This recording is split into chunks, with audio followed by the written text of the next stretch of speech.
Sébastien Horard, bonjour et merci pour ta participation au sommet Une semaine pour ma famille qui va se dérouler du 20 au 27 mai. Tu vas nous parler d'un sujet que tu connais bien, le TDAH. Alors, un sigle qui peut-être a été entendu pour beaucoup d'entre nous, mais finalement, qui peut être un petit peu méconnu.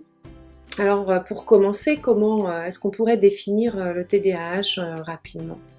Mais en tout cas, merci évidemment pour l'invitation à participer. Et effectivement, on va parler ensemble de TDAH, donc de troubles déficit de l'attention avec ou sans hyperactivité, donc qui est aujourd'hui un trouble du neurodéveloppement, quelque chose qui est en partie génétique et en lien avec l'environnement, les deux croisés, qui va engendrer justement des difficultés au niveau attentionnel, au niveau de la régulation de l'attention, de la stabilité de l'attention, des difficultés potentielles au niveau d'une forme d'agitation, de l'hyperactivité en fait, qui est de l'agitation qui n'est pas contrôlée par la personne, mais également de l'impulsivité, c'est-à-dire, si on veut le résumer, c'est agir avant de réfléchir, quelque chose qui peut vraiment être handicapant au quotidien. Oui, parce qu'on parle d'agitation, d'hyperactivité. Pour les parents qui vont nous écouter, ils vont peut-être se dire, mais finalement, beaucoup d'enfants très jeunes sont agités, ont le sentiment qu'ils sont hyperactifs. Alors évidemment, je suppose qu'il ne s'agit pas d'être hyperactif, agité, d'avoir du mal à être attentionné aux consignes, par exemple, que nous donnent les parents pour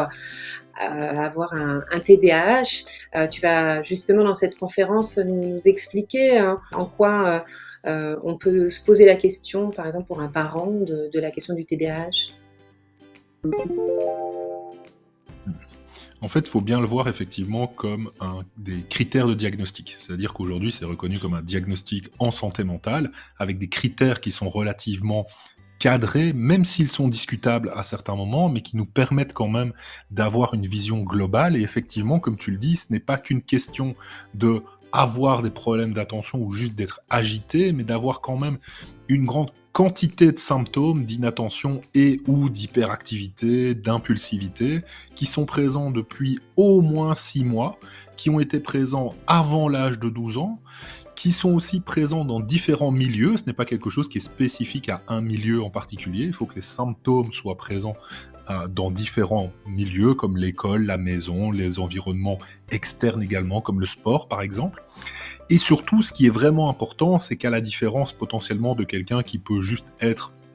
je veux dire, agité, qui va être plus vif que quelqu'un d'autre, ou encore qui va avoir tendance à être inattentif, à être distrait à certains moments,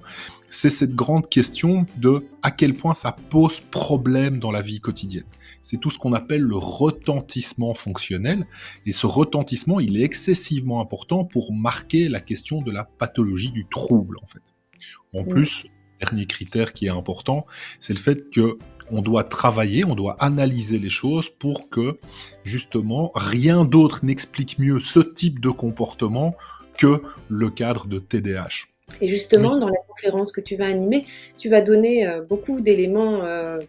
poussés, approfondis, pour comprendre et pour savoir justement, c'est ça, quels sont les critères spécifiques que les professionnels d'ailleurs utilisent pour établir en fait un diagnostic.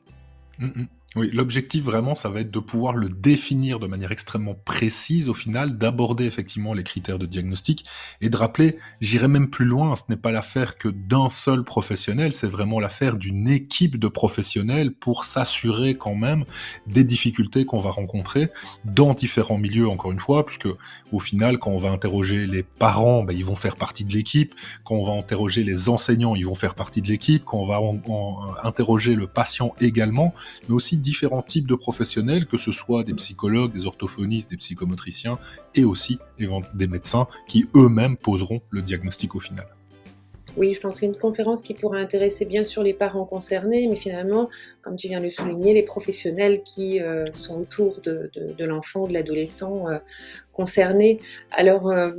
on pourra se dire finalement, une fois que le diagnostic il est posé, le TDAH est mieux connu aujourd'hui, tu vas aussi nous parler finalement de la prise en charge, de ce qui est possible de faire. Il y a des moyens, il y a des ressources pour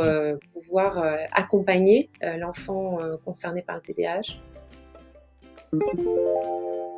C'est ça. Et on va vraiment parler de ce qu'on appelle les recommandations internationales de prise en charge du TDAH. D'ailleurs, de nouvelles recommandations arriveront en France dans les semaines, mois qui arrivent, puisqu'ils ont travaillé sur la mise en place de nouvelles recommandations d'accompagnement qui avaient maintenant plus de 10 ans, donc c'est bien de les avoir renouvelées pour correspondre aussi à l'avancée de la littérature et de la recherche dans le domaine. Mais effectivement, ça va être tout l'objectif d'aborder la question de ce qu'on appelle la psychoéducation, qui va être l'explication du trouble, que ce soit pour les parents, les enseignants, pour le patient lui-même, pour comprendre la manière de fonctionner et de pouvoir déjà naturellement, potentiellement, avancer avec cette compréhension. Et ensuite, effectivement, on abordera une question autour de l'hygiène de vie, qui a un vrai pôle de capital vraiment aujourd'hui de prise en charge, puisqu'en fait ça va jouer sur l'intensité des symptômes, ça ne guérit pas, hein, loin de là, mais c'est cette idée que l'hygiène de vie a une place centrale dans la santé mentale, et notamment dans le TDAH. Et ensuite, effectivement, d'aborder les accompagnements, des accompagnements parentaux, c'est-à-dire d'aider les parents à gérer le TDAH à la maison, de faire des accompagnements d'enseignants pour qu'ils apprennent aussi à gérer ce TDAH au sein des classes. On va voir qu'il y a vraiment des éléments aujourd'hui extrêmement intéressants, extrêmement importants pour au final voir que l'environnement a une place capitale dans la gestion du trouble.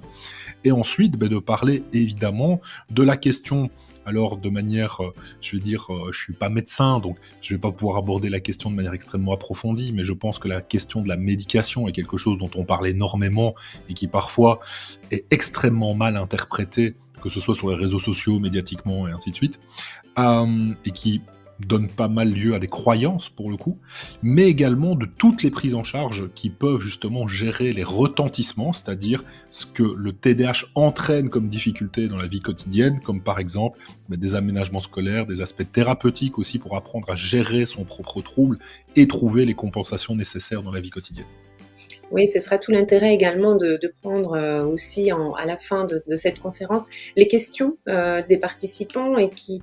comme tu viens de le rappeler, beaucoup d'idées reçues finalement gravitent encore autour du TDAH, de sa prise en charge, effectivement autour de la médication. Donc c'est important de finalement donner les informations, les bonnes informations.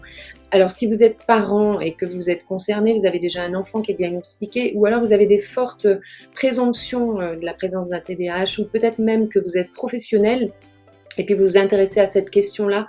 parce que vous rencontrez des patients, des personnes qui potentiellement pourraient être concernées. Cette conférence, je pense, pourra vraiment vous apporter un éclairage, on va dire une approche plus précise du TDAH et de la manière de le prendre en charge. Une dernière chose, Sébastien ?